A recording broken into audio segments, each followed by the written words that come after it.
By the time the first grey seam of dawn opened along the back windows, Rebecca Petrov had already burned her knuckles twice on cooling copper and once on the iron lip of the range. The scullery was stone and damp and forever smelling of ash water. In winter, it held the cold like a cellar. She was on her knees with a rag in one hand, sand in the other, scraping soot from the base of a pan so large she could have sat in it as a child. Upstairs the bell rang. One pull, pause, two quick pulls, pause, a long, irritated peal. Lady Petrov never rang for need. She rang to be felt. Rebecca set down the pan, stood, wiped blackened fingers on her apron, and climbed 2 flights to the breakfast room where her stepmother sat wrapped in blue wool with a silver warmer over her feet, as if England's weather had been invented solely to persecute widows of consequence. "You are late," Lady Petrov said, though the clock had not yet struck 6. "And you've tracked soot on the stair again. Really, Rebecca, if one must keep a relation in the house, one hopes for some economy and effort." "A relation, never daughter." Rebecca held herself still. At 22 she had learned stillness as other women learned flirtation. "You rang, madam." Lady Petrov looked her over with practised distaste. Too thin, too dark-haired, too direct in the eye. She called Rebecca plain whenever company was present, and difficult whenever it was not. Yet strangers sometimes looked twice at Rebecca's face, not for prettiness, but for something sharper, broad, grave eyes under a stern brow, a pale, severe mouth that seemed made for refusal. It unsettled people who liked women either decorative or defeated. "Take this note to Mr. Hallam in Covent Garden," Lady Petrov said, handing her a folded paper sealed in green wax. "You will wait for his answer. Do not read in the street as though you were a clerk." "Of course! And if he asks after me, you will tell him my remittance is delayed by legal confusion, not by negligence." Rebecca accepted the note. "Yes, madam." Lady Petrov leaned back, watching for reaction the way a cat watches a mouse hole. "You may be grateful I feed you at all. Bread is dear. Loyalty should be cheaper." It was an old speech, polished from use. Since her father's death 14 months before, Rebecca had heard every variation. A penniless stepdaughter ought to be grateful for crusts. A girl without portion had no right to standards. The house in Bloomsbury, once spoken of as hers in the loose way of family promises, had become a fortress in which she was tolerated on sufferance and worked without wages. She was maid, runner, copyist, companion, whatever convenience required. If she spoke, she was insolent. If she did not, she was sulking. Rebecca dipped her head, because endurance was cheaper than argument in daylight. At night she kept one private territory.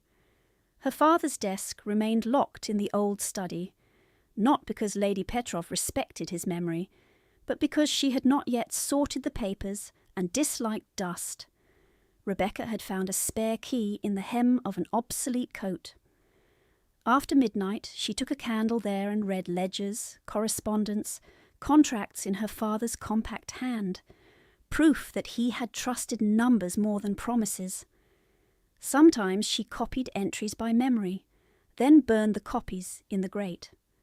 Sometimes she only touched his signet still lying in the tray, and let herself remember a time when this house held laughter instead of commands. That morning she crossed the city with the note tucked inside her glove, and her cloak pulled close against wind off the river. London at that hour was all wheels and cries, milk pails clanking, market carts grumbling, apprentices yawning under bales of cloth. Covent Garden smelled of cabbages, horse sweat, wet straw and oranges split open in crates. Hawkers shouted over one another. Flower girls stamped their feet to keep warm.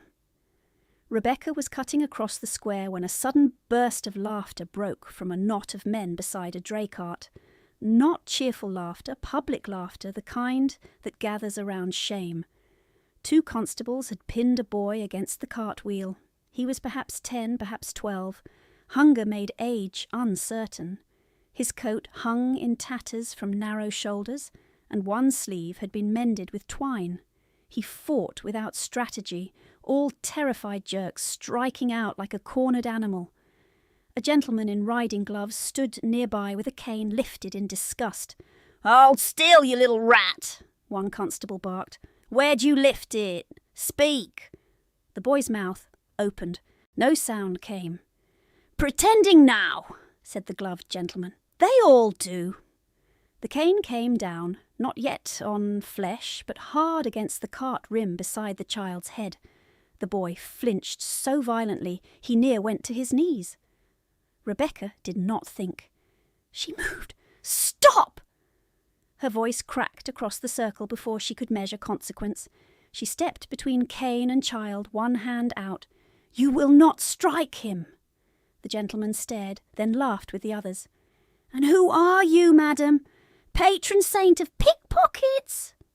"Name and household," the older constable demanded. "Rebecca Petroff." She kept her body angled to shield the boy.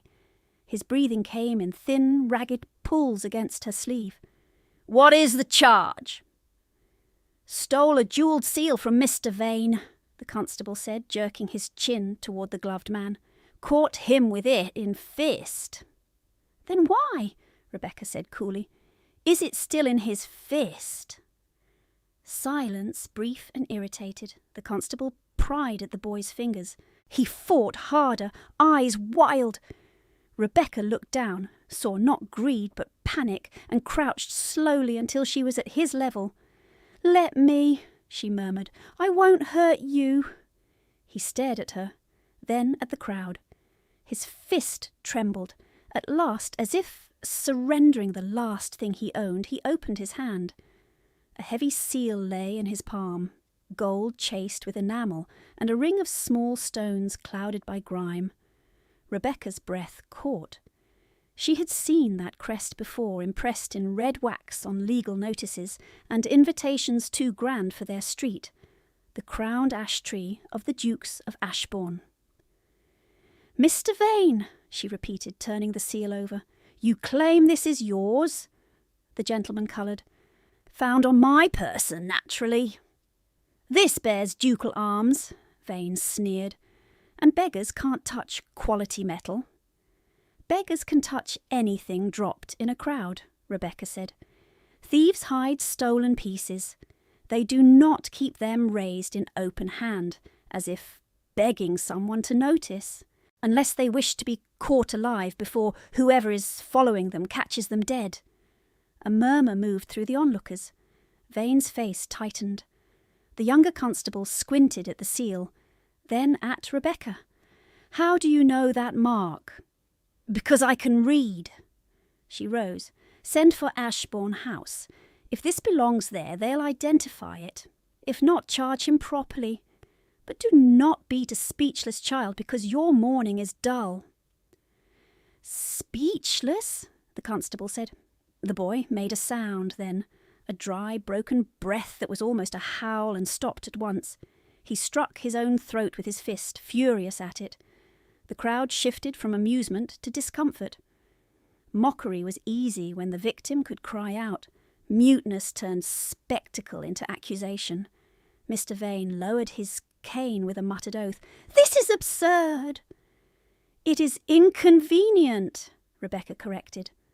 She might still have been shouted down, but fate chose that moment to favour precision. A liveried footman, sent from a nearby carriage, delayed by the commotion, forced his way forward, took one look at the seal, and blanched. "That belongs to His Grace," he said. "Lost yesterday at St. James Street. We've had half the city searching." Every gaze in the circle swung to Rebecca, then the boy, then Vane. The older constable coughed. "Well, there it is, then." Mr. Vane's voice grew sharp. "Give it here." The footman folded his arms. "I'll return it myself."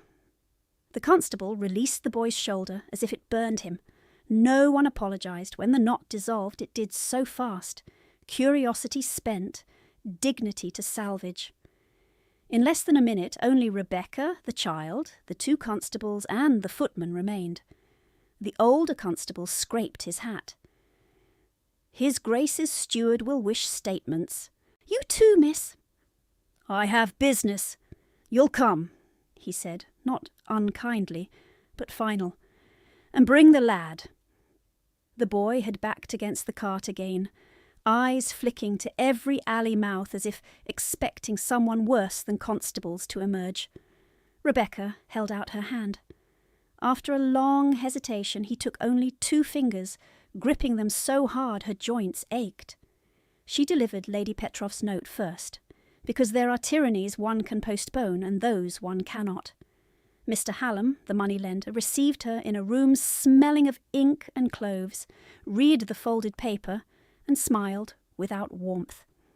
"Tell your lady," he said, tapping the page, "that delays have arithmetic. Interest does not sleep, because grief is fashionable. Her remittance has not arrived for 3 months." He leaned forward. "And tell her this besides. If she means to settle accounts by marrying off deadweight, she should do so before gossip lowers the price." Rebecca met his eyes and felt the insult land like cold metal. Deadweight? Price? He had said what others thought. Outside, she tucked his reply into her reticule with steady hands she did not feel. By the time she returned home with the message and the boy at her side, Lady Petrov was waiting in the front hall like an execution in silk. "What," she said softly, dangerously, "is this?" "A child found with property belonging to Ashbourne House. I am summoned to give account." "You are summoned nowhere unless I permit it." "The constable insisted." Lady Petrov's nostrils flared. She looked the boy over and saw immediately what mattered least: rags, dirt, liability. "Throw him out."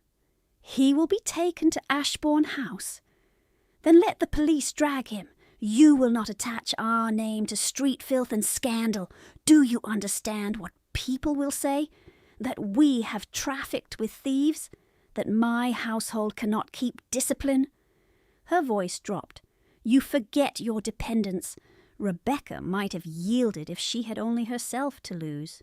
But the boy had shrunk behind her, fingers clutching her sleeve with mute desperation so absolute it felt like a plea nailed into bone.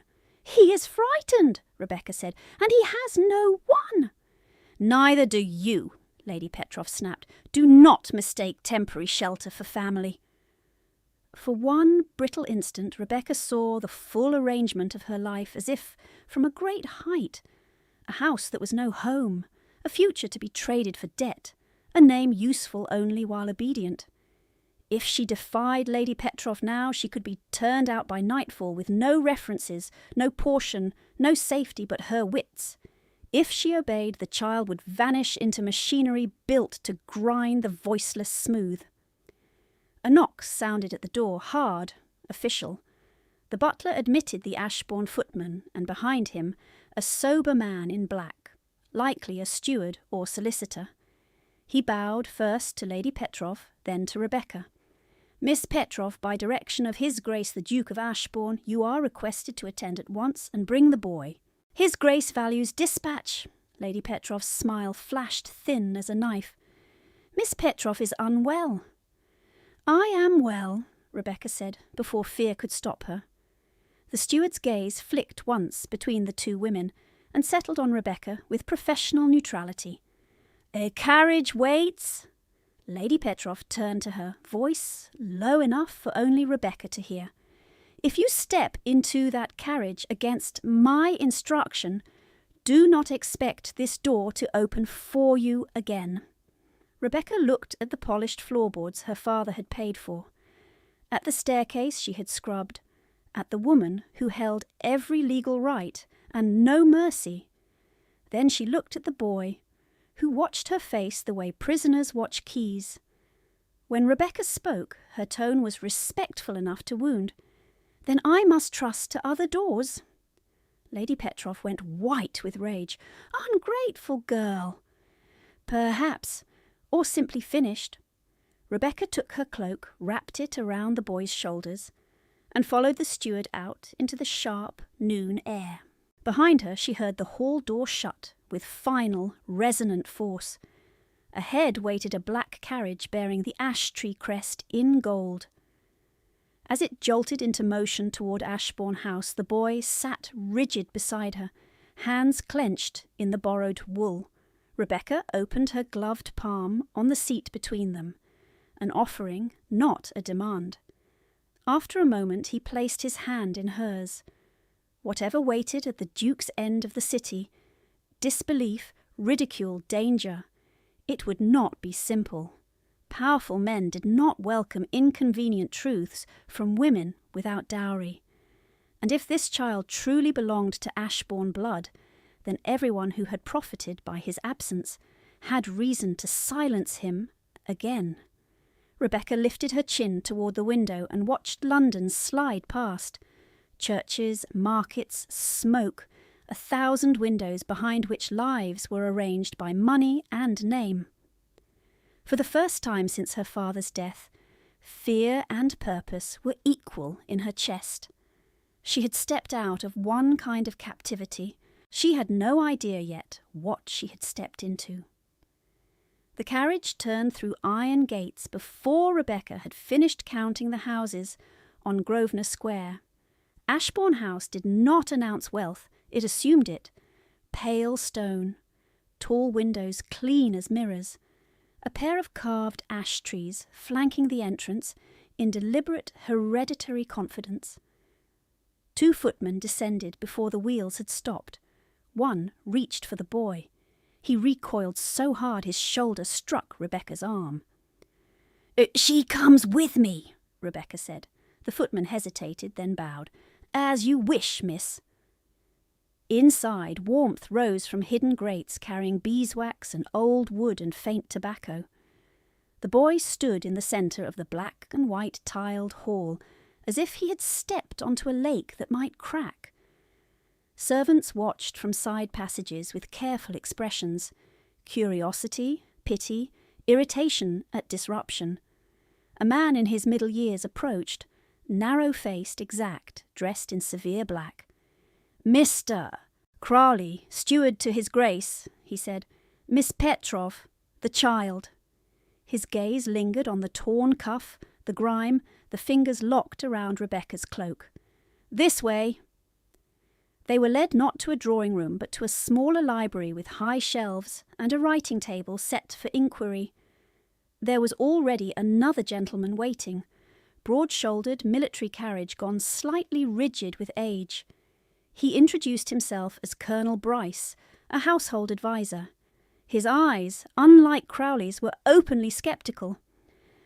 "His Grace will join us presently," Bryce said. "Until then, perhaps Miss Petroff will explain by what mechanism she became guardian to a street vagrant carrying a ducal seal." "I became," Rebecca said evenly, "the nearest person who objected to him being beaten." Bryce's mouth tightened. The door opened. Duke Adrian Ashbourne was taller than rumour and colder, not physically handsome in a soft way, carved, controlled, grave. His dark coat was plain for his rank, his cravat perfectly tied, his expression almost blank. He looked first at the seal on the table, then at the boy, then at Rebecca, as if ranking variables in an equation. "Miss Petroff," he said, inclining his head, "you have caused my household an interesting morning." "Your Grace!" His eyes shifted to the boy again. Something moved, quickly buried. "I am told this child was found in possession of my signet and that you prevented his immediate arrest." "I prevented his immediate assault." The faintest pause. "Quite." He took up the seal, turned it once in his fingers, then replaced it with precision. "This was misplaced yesterday between calls. A nuisance, not a catastrophe. Yet now I am expected to consider that a mute gutter child may be, what? A messenger? A pawn? A resurrection?" He gave a short, humourless breath. My heir disappeared 6 years ago in a carriage fire that killed 3 adults and left no recoverable body.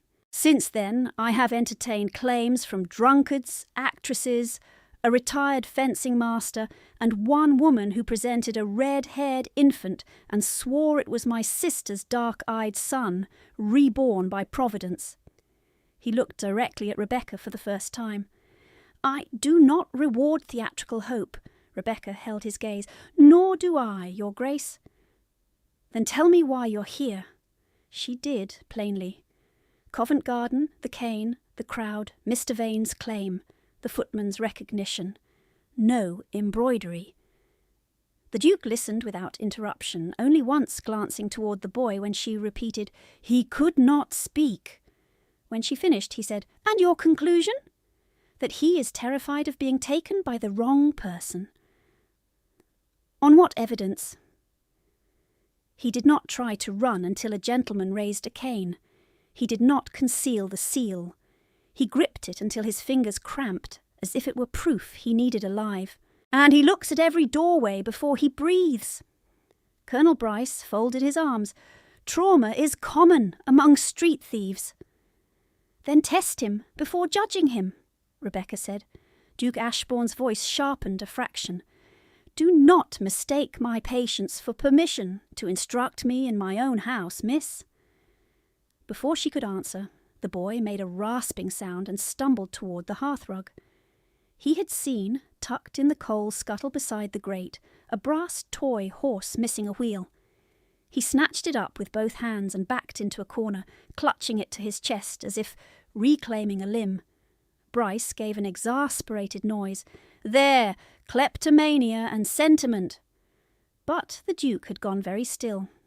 "Who placed that toy here?" he asked. A maid at the door startled. I did, Your Grace, from the old nursery cabinet when we cleared the east rooms last week." "The east nursery?" "Yes, Your Grace." The Duke did not look at anyone for a long moment. Then, in a voice returned to ice, "Send for Dr. Willoughby, and for Mr. Sykes from Bow Street. We proceed formally." The formal proceeding began as if the house were a court and the child a defendant. Dr. Willoughby, pink-faced and brisk, checked eyes and pulse, clicked his tongue over scars, and pronounced in confident tones that muteness in children of degenerate background was often functional idiocy reinforced by habit. Mr. Sykes, the magistrate's inquiry man, asked questions in louder and louder volume, as though sound could substitute comprehension. "What is your name? Who gave you that seal? Where do you sleep? Who instructed you to carry it?" The boy flinched at each voice and answered none. Rebecca stood near the wall, hands folded too tightly. Every time she shifted forward, Colonel Bryce's look warned her back. "This is not your place." At last Duke Ashbourne said, "Enough." Sykes closed his notebook with a snap. "Your Grace, with respect, nothing here indicates identity. Every scar in Whitechapel has a story. If you indulge this, you invite extortion." "I am aware," the Duke said. Dr. Willoughby added, "I can draft a certificate for a parish placement. Quiet institution in Surrey. Better than a jail." The boy's eyes fixed on Rebecca with sudden feral dread, as if he understood at least that much. Institution. Away. Rebecca stepped forward before caution could stop her. "Your Grace, may I try one question?" Sykes frowned. "This is irregular." "So is declaring him feeble because he will not perform on command," she said. Duke Ashbourne studied her, unreadable. "One question," he said. Rebecca asked for a slate. When none appeared quickly enough, she took the poker and knelt by the cold edge of the hearth where ash had spilled onto stone. She drew letters with her finger. "Your name." Then she handed him the poker and moved back half a pace, not touching. He stared. His hand shook. Slowly, awkwardly, he copied letters in the ash with the poker tip. Left hand, cramped but deliberate. Jul, he stopped, jaw clenched, then struck through it violently and wiped the rest with his sleeve. Sykes snorted. Could be anything. Could be taught. Rebecca said, "He writes left-handed." Colonel Bryce shrugged. "Half the world does." "Not in this family," the Duke said quietly. They turned. He had spoken almost to himself. Then he straightened. "My sister was left-handed. So was her son." Silence sharpened the room. Dr. Willoughby recovered first. "Inherited preference proves little, Your Grace." "No," Ashbourne said, "but it proves more than your assumptions." He dismissed them all except Crowley, Bryce, Rebecca, and the boy. When the doors closed, he said, "I will not declare him. I will not deny him. Not yet." Rebecca exhaled once. Slowly, the Duke continued, "Miss Petroff, if you involve yourself further, understand this. Any false step will be attributed to ambition. Yours, not mine. Are you prepared for that?" She almost laughed, though there was nothing kind in it. "Your Grace, false steps are already attributed to me when I stay in my own kitchen. I prefer to choose the risk." For the first time, something like respect crossed his face, not warmth, but recognition. "Very well," he said. "You will remain as temporary attendant to the boy while inquiry proceeds. Crowley will arrange a room and stipend." "Stipend," Colonel Bryce said, alarmed. "A paid function," the Duke said. "I am weary of unpaid loyalties." Rebecca heard the words like a struck bell. Paid. Function, not charity. Then Crowley cleared his throat.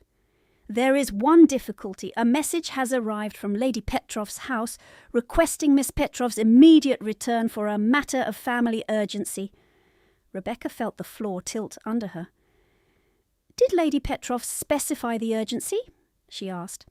Crowley handed her the folded note. The handwriting was not Lady Petroff's. It was the butler's hurried. "Miss Petroff, by order of my lady, you are to return at once to receive Mr. Edwin Strake and conclude the arrangement discussed. Refusal will be treated as abandonment and grounds for legal action regarding your late father's effects." "Arrangement!" She looked up. "Your Grace, may I send a reply before rumour writes one for me?" "Of course." She took Crowley's pen and wrote on the reverse in a hand that did not betray the sudden chill in her body. "Detained by official inquiry at Ashbourne House. Any arrangement proposed in my absence is void for lack of my consent. Preserve all papers in my father's study. I will call for them under witness." She sanded it, sealed it, and gave it back. "Please dispatch by trusted hand." Ashbourne watched her. "Mr. Strake?" "A widower," she said, "with debts he hopes to settle by acquiring my labour under the gentler title of marriage." No one spoke. At length the Duke said, "Then do not return unaccompanied." By evening complications multiplied like cracks in ice. A second physician appeared without being summoned. Sent, Crowley said with diplomatic dryness, "At Lady Petroff's concern for your sensibilities, miss." He brought smelling salts and a statement already drafted, describing Rebecca as emotionally overtaxed by bereavement, prone to fancies, attached to derelict juveniles as substitutes for familial loss. Rebecca read it, folded it once, and handed it back. "Tell Lady Petroff that if she wishes to diagnose me, she may begin by treating her own conscience for hysteria." The physician left offended. Colonel Bryce looked almost amused despite himself. By midnight, gossip had outrun facts.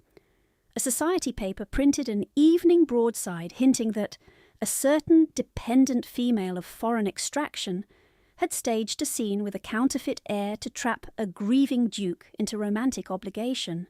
Crowley, embarrassed, tried to keep it from her. She found it anyway on a side table, half hidden beneath the Times. Foreign extraction. She had been born 3 streets away. Worse came in person. Mr. Hallam, Lady Petrov's moneylender, arrived at Ashbourne House under pretext of confirming a debt instrument and requested private speech with Rebecca in the presence of a servant. "You meddle above your station," he murmured, smiling with his teeth. "Your lady's accounts are delicate. If she falls, stones roll downhill, very often onto the nearest girl without dowry." She met his gaze. "Are you threatening me in a duke's antechamber?" "I am reminding you arithmetic has consequences." She turned to the servant. "Please show Mr. Hallam out before he confuses extortion with mathematics." When he was gone, her knees weakened for exactly 3 breaths. Then she straightened and went to check on the boy. He had been given a small room near the old nursery wing, clean linen, broth untouched. He sat on the floor by the bed rather than in it, back to the wall, watching the door. At her entrance, he reached under the mattress and pulled out the brass toy horse, then held it toward her as if offering proof. "I did not steal this. It is mine to keep." She crouched. "Keep it." He studied her face, then nodded once. She asked for paper and pencil and drew simple words in block letters. Eat, sleep, safe. He touched safe with one finger, doubtful. "I know," she whispered. When he slept at last, curled around the toy, one fist still closed, Rebecca left him and, at 1 a.m, requested permission to retrieve items from Bloomsbury under escort. Duke Ashbourne gave it at once. She returned to Lady Petrov's house with 2 Ashbourne servants and a Bow Street runner at the door, purely for propriety. Lady Petrov received her in the morning room in full lace, as though hosting condolences. "You theatrical child," she said softly. "Do you know what ruin you invite? Withdraw this nonsense and come home. This was my home. Do not begin with sentiment. You are in no position." Lady Petrov gestured toward a gentleman seated by the fire, heavy-jawed, red-veined nose, mourning band at his sleeve. "Mr. Edwin Strake has been patient." Strake looked Rebecca over as one evaluates horseflesh. "I am told you are manageable, if occupied." Rebecca turned to the butler. "My father's study key." Lady Petrov's fan snapped shut. "You have no authority." Rebecca inclined her head toward the doorway where the Bow Street runner stood visible. "Then we may discuss authority before witnesses." For a moment she thought Lady Petrov would strike her. Instead, she smiled with terrible sweetness. "Take your papers, take your delusions. When this collapses, do not crawl back." Rebecca entered the study with shaking hands and the escort outside. The desk smelled of dust and sealing wax and old leather, the scent of nights she had stolen for herself. She opened drawers quickly, selecting ledgers, account books, bundles of correspondence. In a false bottom she had once discovered by accident, she found what she had not dared hope still remained. Letters tied in blue ribbon, all in Lady Petrov's hand, addressed to a Mrs. Finch and a Thomas Kells. She read enough by window light to freeze her blood. "Keep the child out of sight until morning settles. Kells, you were paid to report no survivor. Do not grow sentimental now. When His Grace's terms improve, we shall revisit placement. Payments enclosed. Dates spanning years." Rebecca copied 3 letters on the spot in her pocket memorandum book and resealed the originals, then took both copies and packets. If originals vanished, memory would not. When she emerged, Lady Petrov watched the box in her arms and said, "Careful, Rebecca." "Paper burns," Rebecca answered. "So do lies." The private examination before magistrates was held 2 days later in a panelled room at Bow Street, at Duke Ashbourne's request and under strict confidentiality that lasted exactly 4 hours before half London guessed anyway. Present, Magistrate Ellis, Mr. Sykes, Dr. Willoughby, sour and triumphant at being recalled, Colonel Bryce, Crowley, 2 clerks, Duke Ashbourne, Rebecca, and the boy, newly washed, hair trimmed, wearing plain clothes from the Duke's stores that made him look less like a waif and more like a child, abruptly returned to his own bones. He did well for 6 minutes. Then Sikes began again with the names and dates and, "If you are truly Julian Ashbourne, demonstrate," and the room closed around him. His breathing hitched. He shoved back his chair, knocking slate and chalk to the floor, and clapped both hands over his ears, though no one shouted. "Control him," Dr. Willoughby muttered. "He is not a hound," Rebecca snapped. Magistrate Ellis rubbed his brow. "Miss Petroff, if you have some method, use it now. We cannot sit all day in sympathies." Rebecca knelt in front of the boy, lowering herself until her eyes were level with his. "Look at me." He did, barely.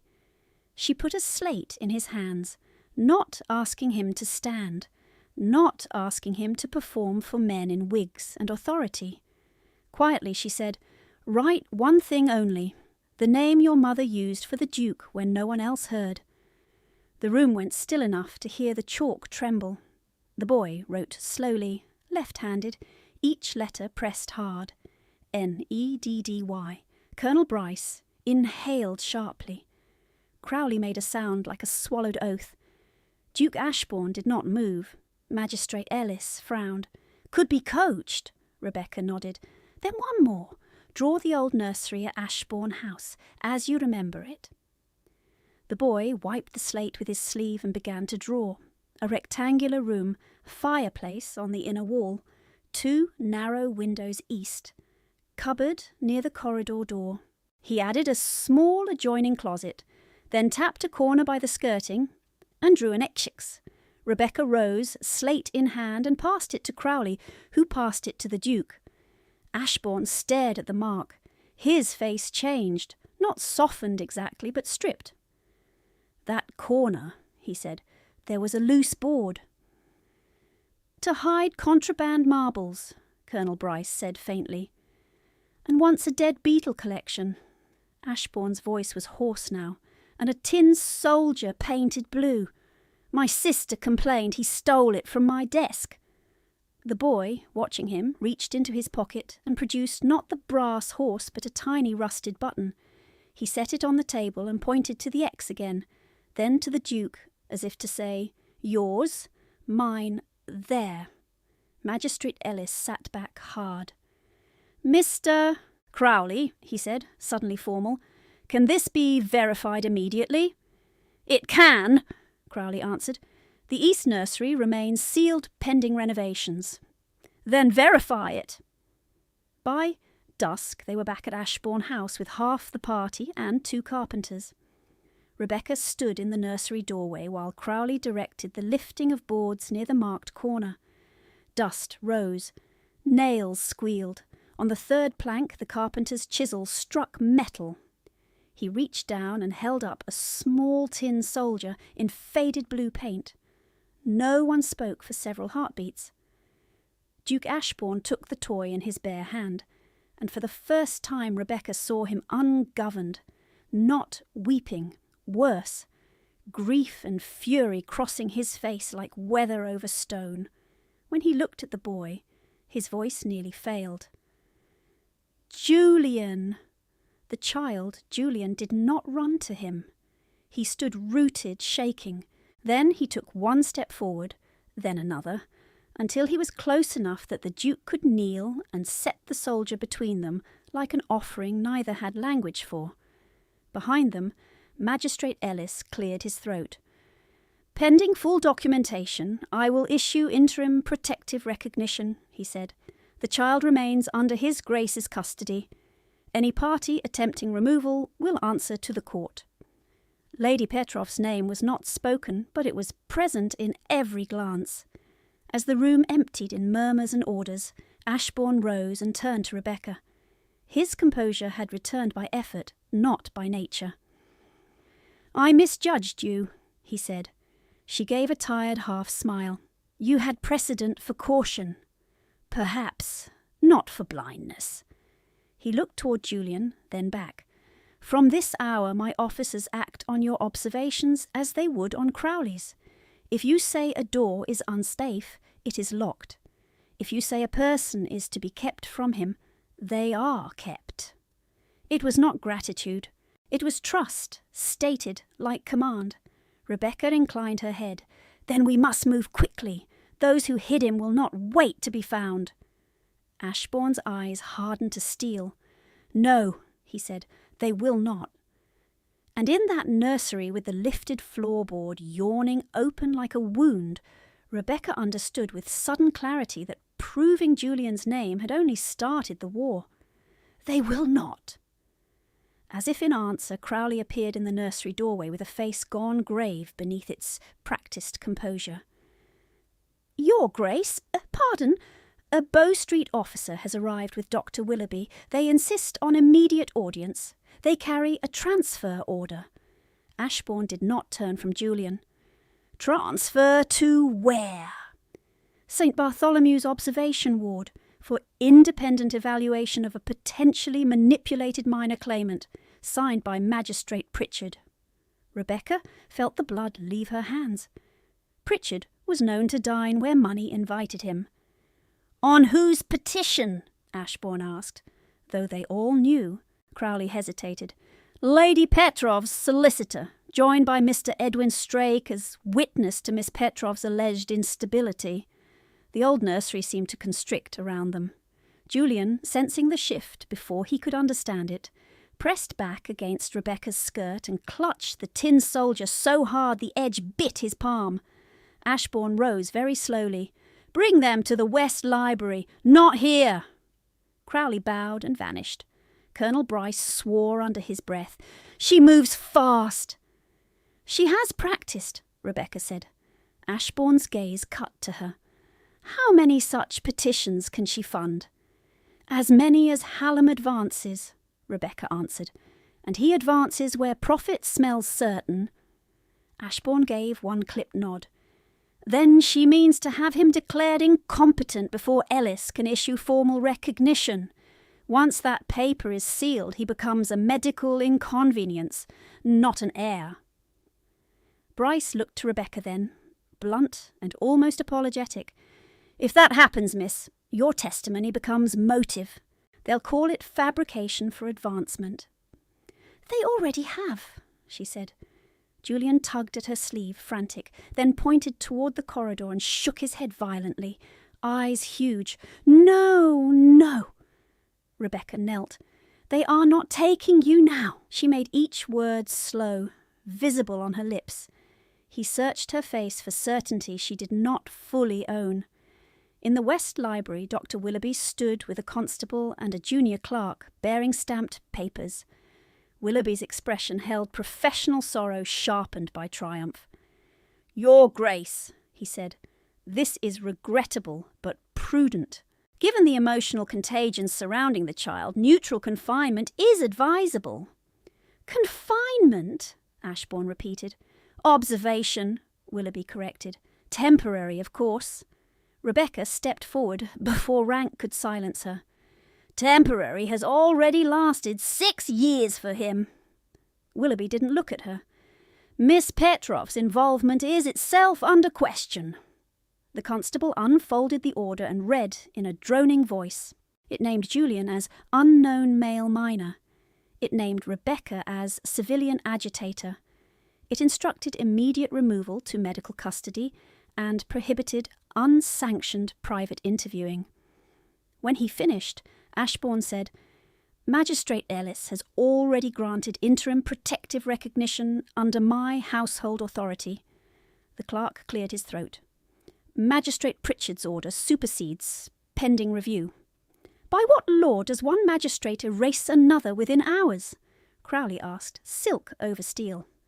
By expedience, Willoughby said, smiling thinly. Surely his Grace values caution. Ashbourne's restraint altered. Tighter, more dangerous. I value jurisdiction. Crowley dispatched to Ellis at once. Bryce send to my solicitor and to the Home Office if needed. This order is stayed until conflict is resolved. The constable shifted uneasily. Your Grace, I'm instructed to execute. You are in my house, Ashbourne said. "You may wait in my antechamber while your superiors determine whether they wish a constitutional quarrel before dinner."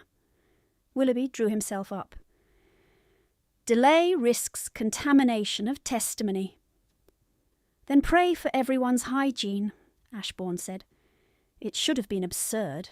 It was not. The constable looked from ducal title to uncertain law and chose self-preservation. "We'll wait 1 hour," he muttered. 1 hour, Ashbourne agreed. When the men were shown out, the room erupted in low, clipped voices. Crowley writing names, Bryce giving orders, servants running. Rebecca stood with her pulse hammering in her throat, the shape of the trap now plain. Separate the child, pathologise him, discredit the one witness he trusted. If Lady Petrov succeeded, Julian would vanish behind walls with iron beds and kind euphemisms. His silence would be diagnosed into permanent uselessness. Ashbourne's line would pass to distant cousins, fortunes would settle, men like Hallam would collect, and Rebecca would be written as a hysteric who mistook pity for proof. No one would call it violence. That was its genius. They won that hour and then 2 more. Ellis's messenger arrived breathless with a counter-order. No transfer without joint hearing. Willoughby left in controlled outrage, promising formal complaint. But victory tasted like ash. The attack had shown them their perimeter and how quickly it could be breached. Ashbourne convened a smaller council before dusk. Crowley, Bryce, his solicitor, Mr. Locksley, Rebecca. Locksley, a spare man with ink on his cuffs and eyes like gimlets, listened as Rebecca laid out the letters from Lady Petrov's desk and the names Mrs. Finch and Thomas Kells. "We need corroboration beyond handwriting," he said. "Hallam's payment ledgers would anchor this. So would Kells alive and speaking." "Kells won't speak for charity," Bryce said. "Then we buy what she bought," Ashbourne replied. Rebecca said, "Hallam will hide records by now. We must move tonight." Locksley nodded. "Miss Petrov and I will call on him with notice of subpoena. Crowley, secure those original letters in my dispatch case." Crowley took the packet from Rebecca and placed it in a leather case fitted with 2 brass locks. She watched it close and felt briefly something like relief. By the time they reached Hallam's office near the market, rain had begun, fine, needling rain that made lantern light smear across cobbles. Hallam's clerk met them at the door, face grey. "Office is closed," Locksley showed credentials. "Open it." Inside smelled of wet paper and lamp oil. Drawers stood half pulled. A cabinet lock had been splintered. Hallam appeared from the back room, dabbing his brow with a handkerchief. "Mr. Locksley, always a pleasure. Unfortunate timing. We've had a burglary." "What was taken?" Locksley asked. "Minor account books. Nothing material." "Which books?" Hallam smiled. "Surely you don't expect me to inventory under duress." Locksley's voice stayed mild. "I expect accuracy, Mr. Hallam. Specifically the ledgers containing disbursements to Lady Petrov, Mrs. Finch and Thomas Kells." Hallam blinked in practised confusion. "Names mean nothing," Rebecca stepped in.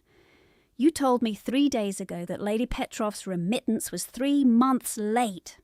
Hallam turned to Locksley with injured dignity. "This young woman has harassed my business repeatedly and now seeks to embroil me in our aristocratic theatre." "Produce the ledgers," Locksley said. "Cannot produce what thieves removed." A beat, rain tapping at the window, the clerk staring at his shoes. Locksley issued formal notice anyway, each word recorded by his own man. Hallam signed receipt with a flourish and eyes bright as pins. By law, he had until morning to comply. By morning, anything inconvenient could drown in the Thames. When they returned to Ashbourne House, they found greater damage waiting. 2 Bow Street officers stood in the hall with Crowley and a pale junior maid. On the console table lay Locksley's dispatch case, 1 lock forced, the leather cut open at the seam. Rebecca went cold. Where is the packet? Crowley's jaw worked once. Removed under warrant as alleged stolen property from Lady Petrov's household. Issued by Pritchard 1 hour ago while we were out. Locksley swore, outright this time. On what basis? The officer handed over the writ. Attached was Lady Petrov's affidavit. Rebecca Petrov, estranged stepdaughter, unlawfully entered private study and purloined correspondence for purposes of fraud. Supporting witness, Edwin Strake. Supplementary medical opinion, Miss Petrov, susceptible to delusional fixation. It's legal theft, Bryce muttered. Where have they taken them? Rebecca asked. Clark's vault at Pritchard's court, Crowley said. Sealed until hearing. Sealed where tampering wore wigs. Before she could speak again, a crash sounded from the east corridor. Glass shattering, then a choked cry. Rebecca ran. Julian's room door stood open. A tray lay overturned. The footman assigned outside held his bitten wrist and cursed under his breath. Julian was under the table, shaking violently, face wet with panic. He saw uniforms in the hall, the footman said, angry and ashamed. Wouldn't let anyone near. Rebecca dropped to the floor and crawled under the table edge, ignoring splinters. Julian, it's me! He hit her shoulder once, hard, not seeing who she was, then recognised her and collapsed against her with shuddering breaths. Behind her, Bryce said quietly to Ashbourne, This cannot continue. Every legal challenge claims she coaches him. If she remains primary contact, Pritchard will use it. Ashbourne answered, in a voice she had never heard from him, raw and restrained at once. You suggest I remove the only person he trusts. I suggest, Bryce said, we survive the week. By midnight, Ellis had imposed a compromise pending full hearing. Rebecca might remain at Ashbourne House as witness, but she was barred from private, unsupervised interviews with Julian. Any written prompts had to be logged by Clark. It was called procedural fairness. It felt like amputation. In the narrow guest room assigned to her, Rebecca sat on the edge of the bed, with hands still smelling of rain and nursery dust. Through 2 doors and a long corridor she heard once Julian wake and cry out without voice, a strangled sound that stopped too abruptly, as if swallowed.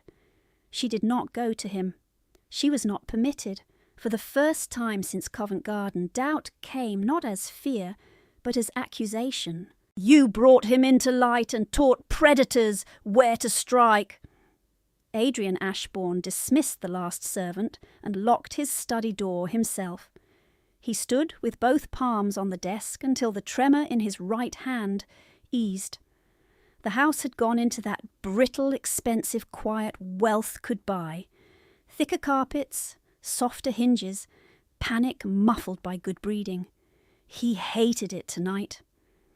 On the blotter lay 3 documents, Ellis's compromise order, Pritchard's warrant, and a list of names Crowley had assembled from old household records. Finch, Kells, Vane, Hallam, Petrov. Threads he should have seen years ago. He poured brandy and did not drink it. When Elena died, he had turned grief into administration, because administration obeyed. Estates could be audited. Tenants counted. Horses culled. A missing child could not. For 6 years he had treated every claim as attack, and every hope as manipulation, because hope had once taken his sister from him by inches, first to marriage, then to roads, then to fire. And there was this. On the morning of that last journey, he had nearly changed the carriage plan. Kells had arrived late, smelling faintly of gin, excuses neat as folded linen. Adrian had seen it, disliked it, and allowed departure anyway because protocol was already delayed, and Eleanor laughed at his caution. If he had stopped them, if he had insisted, if... Now Julian slept 2 corridors away and flinched at uniforms. Rebecca sat under his roof because she had done what he had failed to do in a square full of men, Step between power and a child with no voice. He had rewarded her with legal constraints. A knock sounded. Light. Then stillness. Crowley entered when bidden. Miss Petrov requests leave to review copied notes in the archive at first light, the steward said. She asks whether the restriction order bars that. No, Adrian said. It bars cruelty disguised as procedure, apparently. Let her review anything she wishes. Crowley hesitated. Your Grace, she has not eaten. Neither have I. Crowley didn't move. Adrian closed his eyes briefly. Send her tray, not in her room, in the small morning library. I will speak with her there. When he entered 20 minutes later, Rebecca was standing by the window with untouched soup cooling on a side table. She looked composed in the way shattered glass looks composed before it falls. I should have guarded the letters myself, she said before he could speak. You should not have needed to. They will alter them. They may try. She turned then, and he saw the exhaustion under her control. If they discredit me, they can still win. You know that. Yes. And if Julian is made to choose between silence and scrutiny, he may choose silence forever. The truth of it struck low and hard. Adrian pulled out a chair but didn't sit. There is something I have not said because I dislike confession as a habit. Tonight habit can damn itself. He looked at his own hands, then at her. The driver that day, Kells. I knew he was unreliable. Not criminally, I thought. Merely weak. I let weakness pass because my sister was impatient and I was tired of being called severe. Rebecca did not interrupt. I told myself for years there was no body, therefore no certainty, therefore no useful action. It was a noble argument for doing nothing. His mouth twisted. You seem immune to such nobility. A small bleak sound escaped her, almost a laugh.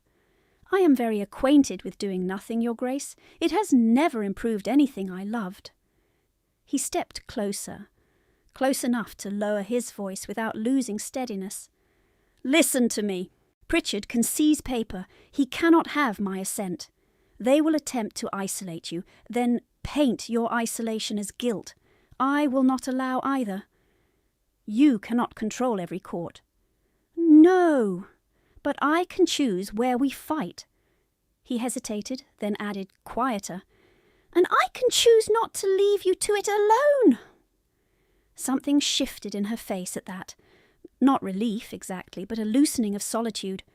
A sharp rap at the door broke the moment. Crowley entered without ceremony, which meant urgency. Your Grace, we have a situation. The situation had 3 parts, each worse than the last. First, a note delivered by special messenger from Lady Petrov, written in a hand of exquisite civility, inviting His Grace and household to her musical tomorrow evening in the spirit of reconciliation and truth before mutually respected witnesses. Included was a guest list, heavy with names that mattered. Magistrate Pritchard, Doctor. Willoughby, 2 members of Parliament, editors, patrons, wives who manufactured social verdicts before breakfast. Second, Hallam had filed sworn statement before midnight claiming Rebecca attempted to coerce false entries from him under ducal intimidation. Third, while Crowley read the first 2 aloud in Ashbourne's study, a breathless maid burst in from the east wing, white-faced. The schoolroom, sir, the boy! They ran. The corridor stank faintly of laudanum. The footman on watch lay slumped against the wall, alive but barely, pupils pinched. The schoolroom window stood open to the mews, curtains thrashing in rain. On the table, weighed by the brass toy horse, lay a folded card. Ashbourne opened it once. His expression went past anger into something colder. He handed it to Rebecca. If your Grace wishes the child presented safely and publicly acknowledged, attend Lady Petrov's musicale at 9. Bring Miss Petrov. Bring no Bow Street men into my drawing-room unless you wish society to watch a family disgrace itself. L.P. Below, in shakier pencil, one word had been scrawled left-handed. Safe. Julian's hand. Or forced imitation close enough to wound. Bryce arrived behind them, sword cane already in hand. Carriage tracks in the mews, 2 horses headed south. We can pursue. And chase blind through half London while she positions witnesses, Ashbourne said. She wants pursuit seen as panic. Rebecca gripped the card until the edge cut her skin. She'll stage him, not hide him. She needs an audience to legitimize whichever lie she tells. Which means he is alive for now, Crowley said tightly. For now, Rebecca echoed. Ashbourne looked at her, then at the rain-blown window, then back to the card as if calculating across moving pieces only he could see. At 9, he said. No one answered. There was nothing to answer. In the mews below, thunder rolled over London, and somewhere beyond the dark roofs and gaslit streets, Lady Petroff set her parlour for music. At 8:40, Ashbourne's carriage stopped a street short of Lady Petroff's house. "Why here?" Colonel Bryce demanded from the jump seat. Rebecca had already reached for the handle. "Because if we arrive together, she names this a ducal invasion. If I arrive first, she names it family." Ashbourne caught her wrist. Not hard, but enough to hold her for one breath. Rain had darkened his hair at the temples. His face was carved into resolve. "You are not to be alone with her." "I won't be." Rebecca looked through the streaming glass toward the lit windows ahead. "She invited an audience. I shall use it." Locksley leaned forward, voice low. "The clerk's copybook is in your reticule. Hallam's day ledger pages are marked. If Pritchard denies chain of custody, I can still prove payment flow." "And Kells?" Ashbourne asked Bryce. "Seen in the mews 20 minutes ago," Bryce said. "Box coat, cap low, standing by a hired coach with trunks ready. He bolts at the first shout." Rebecca felt the card in her glove like a splinter. "Safe," in crooked pencil. "Then we do not shout first." She stepped down into rain, drew up her hood, and walked the last stretch alone. Lady Petroff's musicale glittered like a jewelled snare. Candles multiplied in mirrors. Crystal pendants shook gold light over satin shoulders and black coats. A soprano at the pianoforte trilled something delicate while servants moved with champagne and pastries no one tasted. The room smelled of wax, perfume, and damp wool, drying at the edge of wealth. When Rebecca entered, conversation dipped, then surged louder in that particular rhythm by which polite society points without pointing. Lady Petroff stood near the hearth in silver-grey silk, widow's lace softened into evening charm. She extended both hands as if receiving a cherished child. "Rebecca, how brave of you to come! How strange of you to invite me," Rebecca said. A flicker crossed Lady Petroff's eyes, gone in an instant. "We are family, after all. We must settle misunderstandings before friends." She turned to the room. "My poor stepdaughter has been grievously overstrained by recent events. I have begged her to rest, but she has a dramatic conscience." A few ladies tittered. Magistrate Pritchard, red-faced and complacent, lifted his glass. "Where is Julian?" Rebecca asked, clearly enough that 3 nearby conversations stopped. Lady Petroff smiled wider. "There is no Julian here, dear. Only a distressed boy temporarily sheltered from exploitation." The front doors opened behind Rebecca. Duke Ashbourne entered with Crowley and Locksley, rain still on their coats, silence spreading before them like a drawn curtain. No uniformed officers crossed the threshold. Lady Petroff inclined her head with exquisite courtesy. "Your Grace, an honour!" "Madam," Ashbourne said. Pritchard stepped forward, genial and oily. Excellent, excellent. We may resolve this in civilized fashion. No need for inflammatory arrests. Then produce the child, Ashbourne said. Lady Petroff touched her fan to her lips. In due course. First, I must protect my household from slander. She raised her voice. Friends, I regret necessity, but I have this evening recovered letters stolen from my private desk. Letters now altered and misrepresented by Miss Petroff to suggest absurd conspiracies. I ask only that truth be examined. A murmur of approval rose. Respectability adored documents as long as they condemned the right person. Rebecca felt every eye settle on her face, waiting for blush, tears, collapse, any familiar feminine failure to make the room comfortable again. She stood very straight. Yes, she said, let us examine truth. Lady Petroff clapped lightly. A maid appeared with a lacquer box. Lady Petroff lifted out a tied packet of letters and held them high enough for witnesses to see the blue ribbon. These, she said, are the originals. Locksley moved half a step, but Rebecca lifted 2 fingers without looking at him. Wait. Read one, madam, Rebecca said. Read it aloud. Lady Petroff's smile thinned. I need not perform for you. Not for me, for your witnesses. Pritchard chuckled. Come, Miss Petroff, the burden is on accusation, not possession. Is it? Rebecca slipped her reticule from her wrist and drew out a small leather notebook and 2 folded ledger leaves blotched with old ink. Then permit me burden. She turned, not to Lady Petroff, but to the room. 3 days ago, mister. Hallam told me Lady Petroff's remittance was 3 months late and that my marriage was being arranged to settle debt. Yesterday, Mr. Hallam swore I coerced him to falsify entries. Tonight, his own clerk delivered this press copy extract from Hallam and company accounts before vanishing for fear of his employer. She handed the pages to Locksley. Read the marked lines. Locksley's voice carried cleanly. Disbursed, Mrs. Finch, nurse, monthly retainers over 6 years. Disbursed, Thomas Kells, driver, gratuity for final report and subsequent silence. Disbursed, magistrate's clerk, expedited retrieval.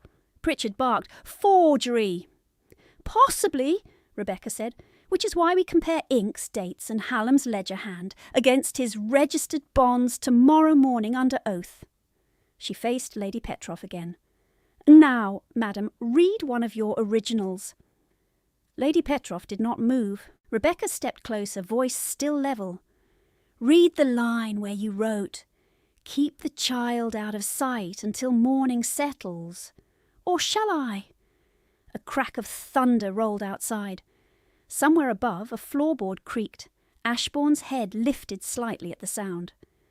Lady Petroff's composure sharpened into attack. You see, she cried to the room, obsessive fabrication. She invades my private rooms, steals correspondence, now rehearses phrases from her own diseased imagination. Dr. Willoughby warned us.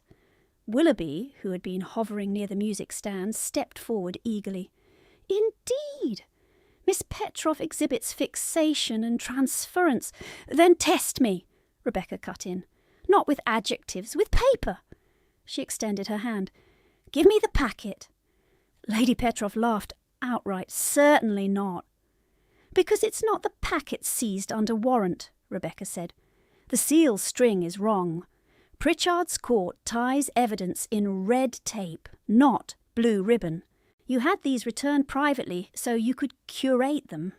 Pritchard blustered. Impossible! Locksley turned, sudden wolf in him. Actually, quite possible, sir. Shall I subpoena your clerk tonight or spare him the walk? The room erupted.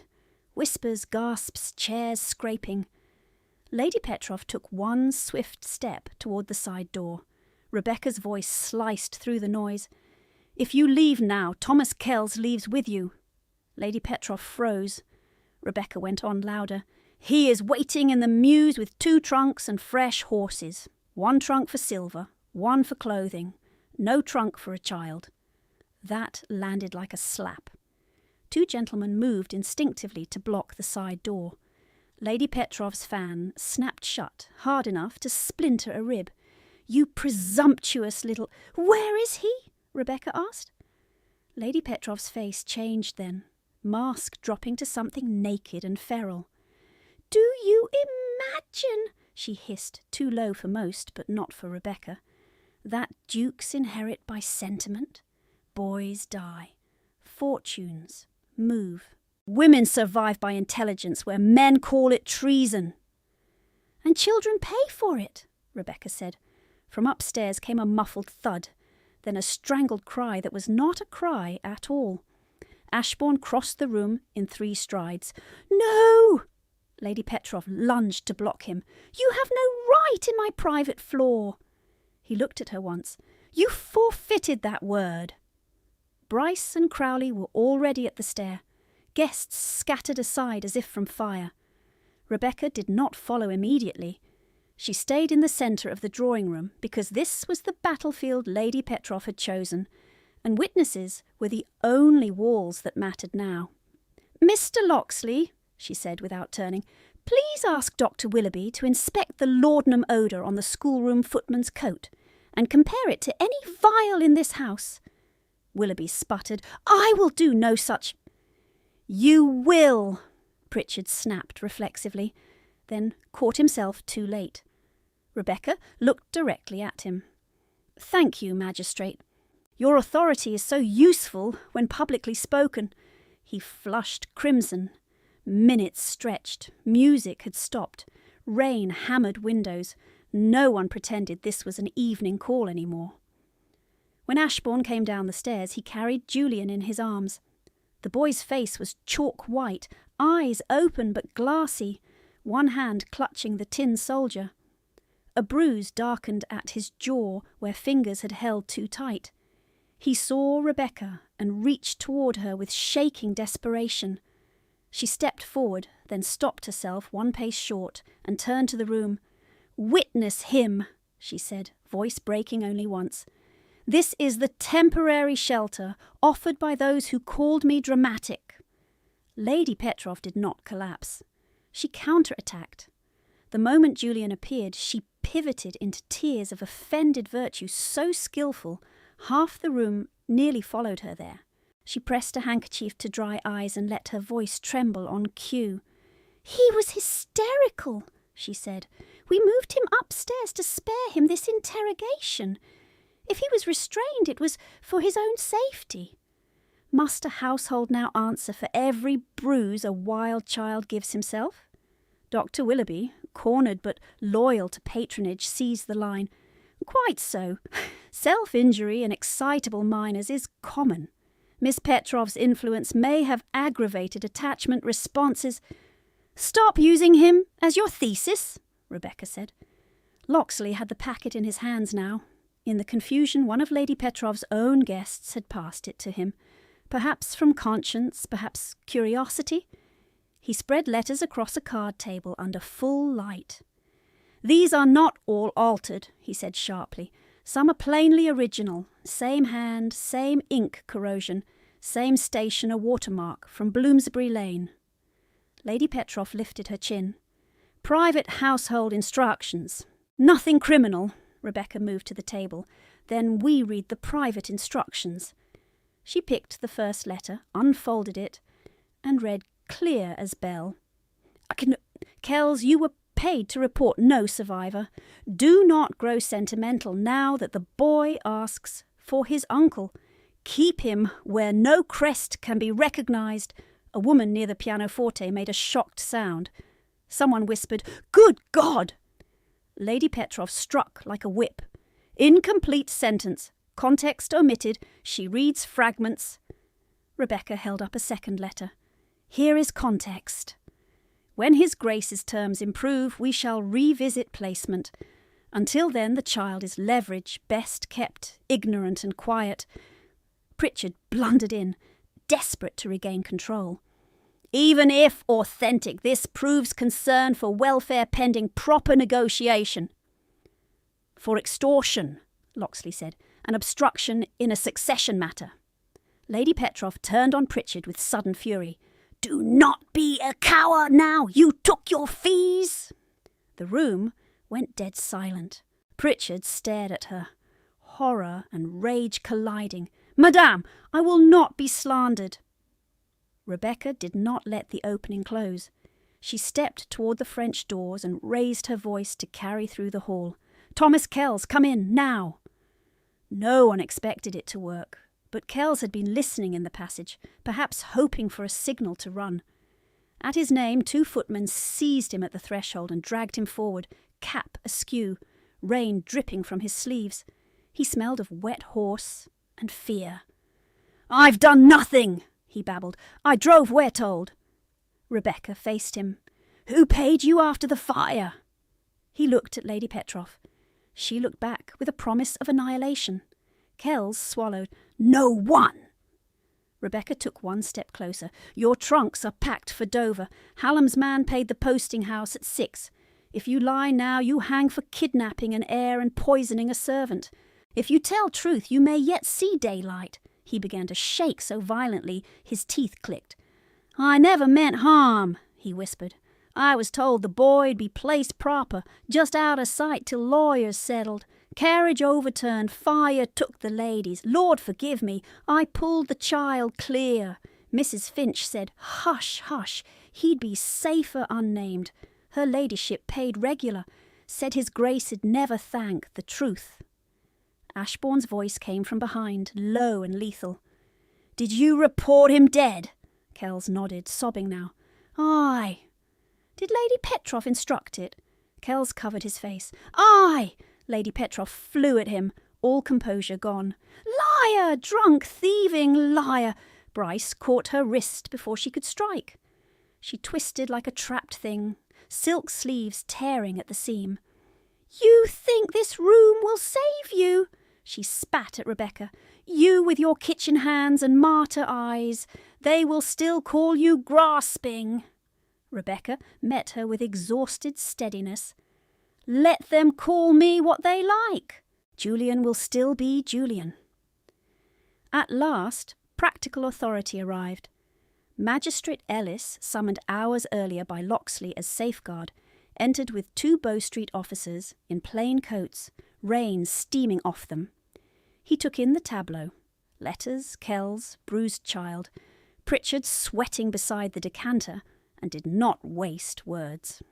Lady Petroff, he said, you are under arrest on suspicion of conspiracy, child concealment, fraud, and interference with succession. Mr. Kells, you are remanded as material witness and co-conspirator pending statement. Dr. Willoughby, you will provide full account of any sedatives administered this evening. Pritchard drew himself up. Ellis, you overreach. Ellis looked at him with weary contempt. Perhaps. We may discuss overreach when your clerk explains why sealed evidence changed ribbon colour. Pritchard went grey. As officers moved in, Lady Petroff made one last attempt. She tore free of Bryce, snatched the nearest candle, and lunged toward the table of letters. Rebecca moved faster. She caught Lady Petroff's wrist with both hands, twisting just enough to spill wax, harmlessly, on the carpet. The candle clattered out. For 1 second they stood locked together, breath harsh, faces inches apart. Lady Petroff whispered, venomous, You were fed at my table. And unpaid for every bite, Rebecca whispered back, and released her as officers took hold. Lady Petroff did not faint. She straightened, gathered shredded dignity around herself like a cloak, and walked between constables with her chin high, though her eyes had gone hollow. At the door she turned once, seeking an ally, a rescuer, anyone. No one moved. By the time the last carriage rattled away, the drawing-room looked like aftermath instead of entertainment. Abandoned gloves, overturned chairs, wax on carpet, a sonata score trampled near the pedals. Julian sat wrapped in Ashbourne's coat on a settee in Lady Petroff's library, now commandeered by Magistrate Ellis for statements. A physician loyal to Ellis, not Willoughby, had examined him and declared mild sedation, no grave harm. The footman from Ashbourne House would recover. Rebecca knelt in front of Julian with a slate in her hands. He watched the room, not her. Ellis writing, Crowley sealing letters, Kells muttering confession at the far desk.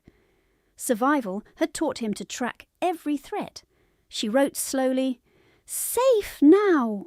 Julian looked at the words, then at Ashbourne standing 3 paces behind her, motionless as a man afraid movement might break what remained. Julian's fingers worried the tin soldier until the paint flaked. Rebecca swallowed. This was the last thing she had promised herself she would not let anyone steal. Not even gratitude. Not even rank. She set the slate aside and took his hand. "Julian," she said softly, shaping each syllable, "point to your family." He stared at her as if the question hurt. Then he stood. He did not choose quickly. He took 3 small steps toward Rebecca, paused, turned and crossed the room to Ashbourne. For a heartbeat he hovered there, uncertain. Then he pressed himself against the Duke's side and hooked one hand in the cloth of his coat, like an anchor. Ashbourne closed his eyes briefly and laid his hand over the small fist gripping him. No one in the room spoke. Ellis cleared his throat into official tone to cover what could not be covered. "Recorded," he said to the clerk. "Minor identifies His Grace as family in presence of witnesses." Rebecca sat back on her heels, suddenly light-headed with fatigue. She had not realized until that moment how hard she had been holding herself upright against catastrophe. Ashbourne looked down at Julian, then across the room at her. The look was not triumph. It was recognition, gratitude, and something deeper he had not yet named aloud. Outside, dawn had begun its first paling at the edge of the storm. 2 mornings later, the hearing at Bow Street was packed to suffocation, despite efforts at privacy. Reporters crowded benches. Ladies with moral curiosity peered from veils. Solicitors sharpened quills like knives. Rebecca stood beside Locksley, not behind him. Ellis presided with iron patience while Hallam's ledgers were entered. Kells repeated confession under oath, and Mrs. Finch, found before sunrise attempting to board a packet boat at Wapping, confirmed in a flat voice that she had been paid to keep Julian quiet and unnamed. Pritchard requested adjournment twice and was denied twice.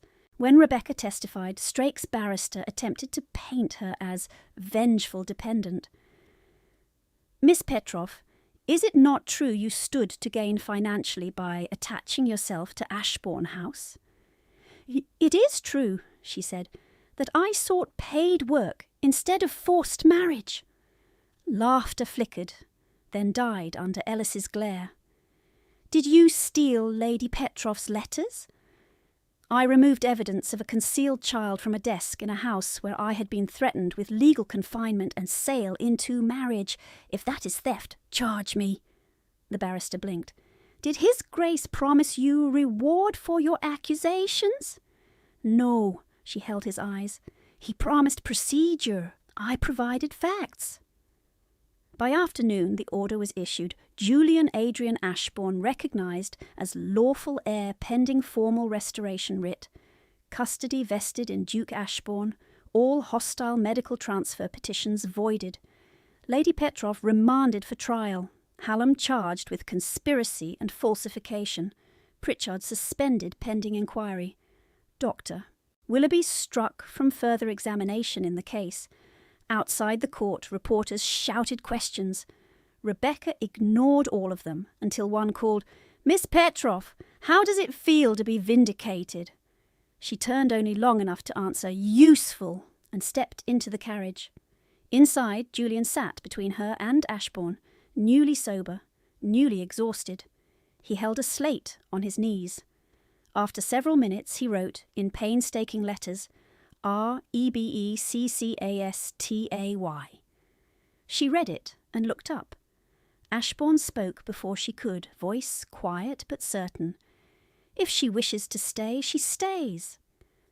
Julian looked from one to the other, then gave the smallest, first, unafraid smile she had ever seen on him. Rebecca felt that smile land harder than headlines ever could.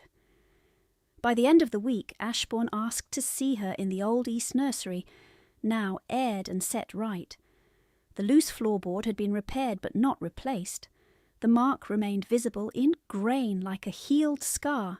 Morning light lay clean across shelves where damaged toys had been sorted and mended. Julian was below, with a tutor learning to sign letters without panic. Ashbourne stood by the window, coat unbuttoned, tie imperfect for once. When she entered, he did not perform formalities. "I have had Locksley draft an annuity," he said, "large enough that no one may ever corner you with dependents again." Rebecca leaned against the doorframe, weary and wary and very clear. "No," he blinked. "No. No annuity, not as gratitude. I will not become a well-kept anecdote." A muscle moved in his jaw. Then, unexpectedly, he almost smiled. "I thought you might say that. Locksley said you certainly would." She came farther into the room. "I want employment, defined authority, salary, written terms. Julian needs consistency. Your charities need audit. Half your schools are managed by cousins who think sums are decorative. I can do the work." "You can," he said at once. "I had hoped you would ask." "Hoped? Yes." He drew a breath. "Because I have spent 6 years mistrusting everyone and mistaking control for strength. You are inconvenient to that habit." She folded her arms. "That sounds dangerously like compliment." "It is an indictment, actually." He looked down, then back at her with unarmoured honesty she had never seen in him. "Rebecca, when you stepped into that market square, you did what I failed to do for my own blood. You acted while I calculated. I respect you for it. I rely on you for it. And, God help me, I have come to wait for your voice in rooms where I once wanted silence." The nursery was very quiet. He continued, slower now, as if each word were chosen against old training. "I do not want you near me because I owe you. I want you near me because when you are absent, the house feels wrong. Because Julian sleeps when you speak. Because I find myself making decisions and hearing what you would ask before I sign." Rebecca's throat tightened.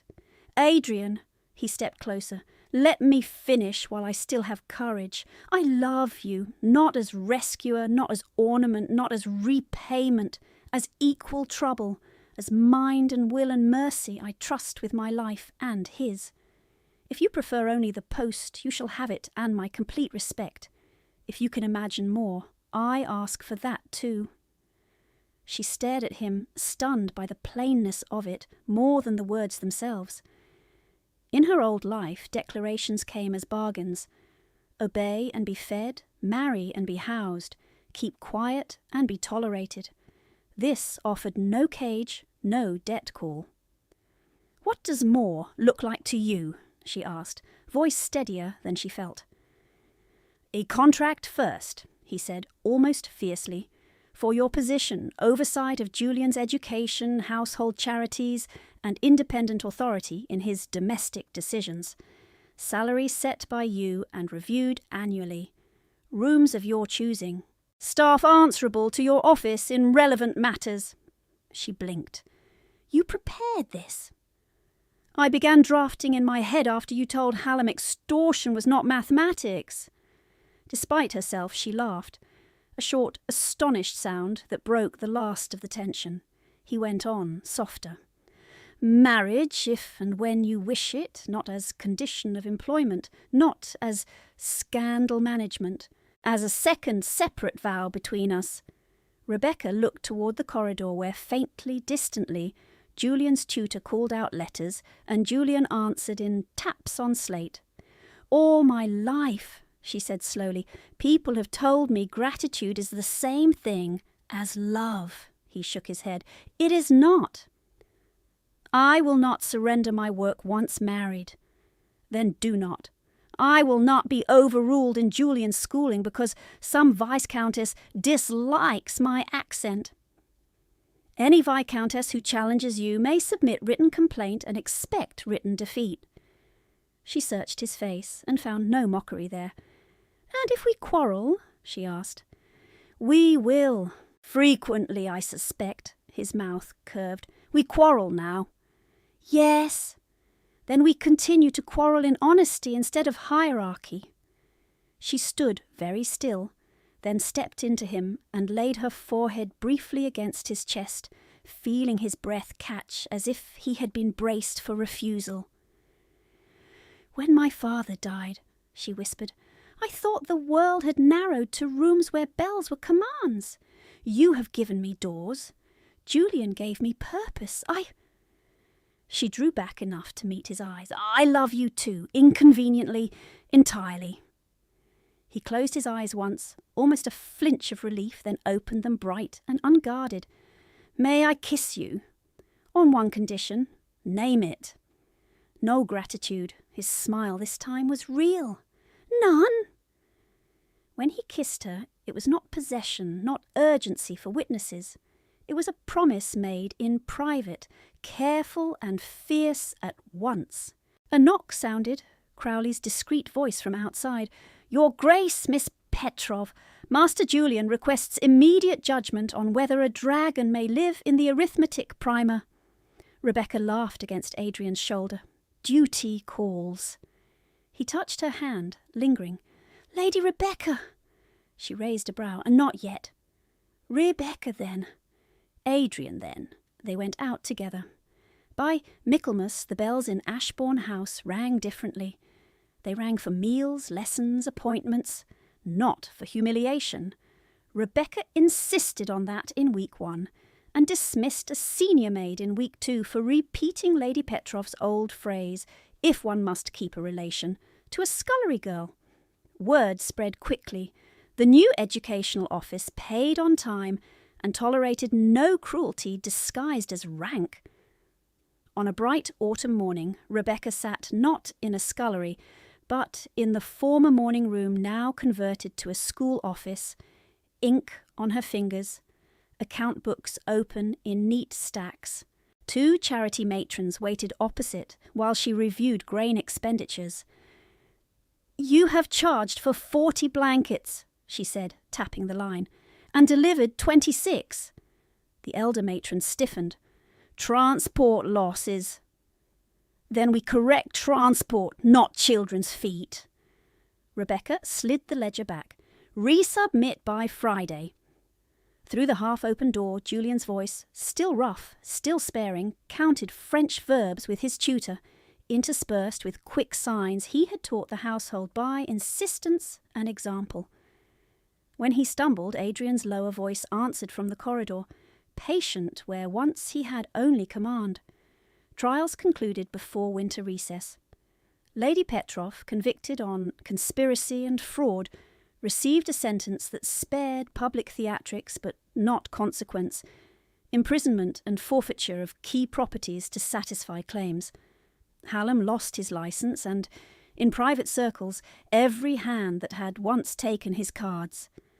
Pritchard resigned before formal censure could strip him. Doctor. Willoughby wrote pamphlets no one cited. Mrs. Finch, under leniency for testimony, took placement at a rural infirmary where no titled child would ever pass her ward again. Thomas Kells, transported after sentencing, wept when judgment fell, and once, as he was led away, looked at Rebecca as if asking absolution she did not owe. In December, snow dusted the Ashbourne courtyard white. In the chapel, with only household and a handful of witnesses, Rebecca married Adrian in dark blue silk without excessive lace. Julian stood between them during the signing, solemn as a magistrate, then ruined the solemnity by tugging Adrian's sleeve and signing, with grave precision, finally. That evening, long after guests had gone, Rebecca walked alone through the quiet lower corridor and found the scullery maid of night shift on her knees, before a copper pan, hands red from lye. The image struck her like an echo from another life. She crouched beside the girl. "What is your name?" "Annie, my lady." "Annie, up!" Rebecca took the rag from her and set it aside. "No one scrubs copper at midnight unless the house is on fire. Finish the soaking, go to bed, and begin at 6 with hot water and gloves." Annie stared as if she had misheard, then bobbed a clumsy curtsy and fled, half smiling. Rebecca stood flexing her own fingers, remembering cold stone, bells, and the taste of swallowed anger. Upstairs a bell rang once, clear, measured, ordinary. Not a command.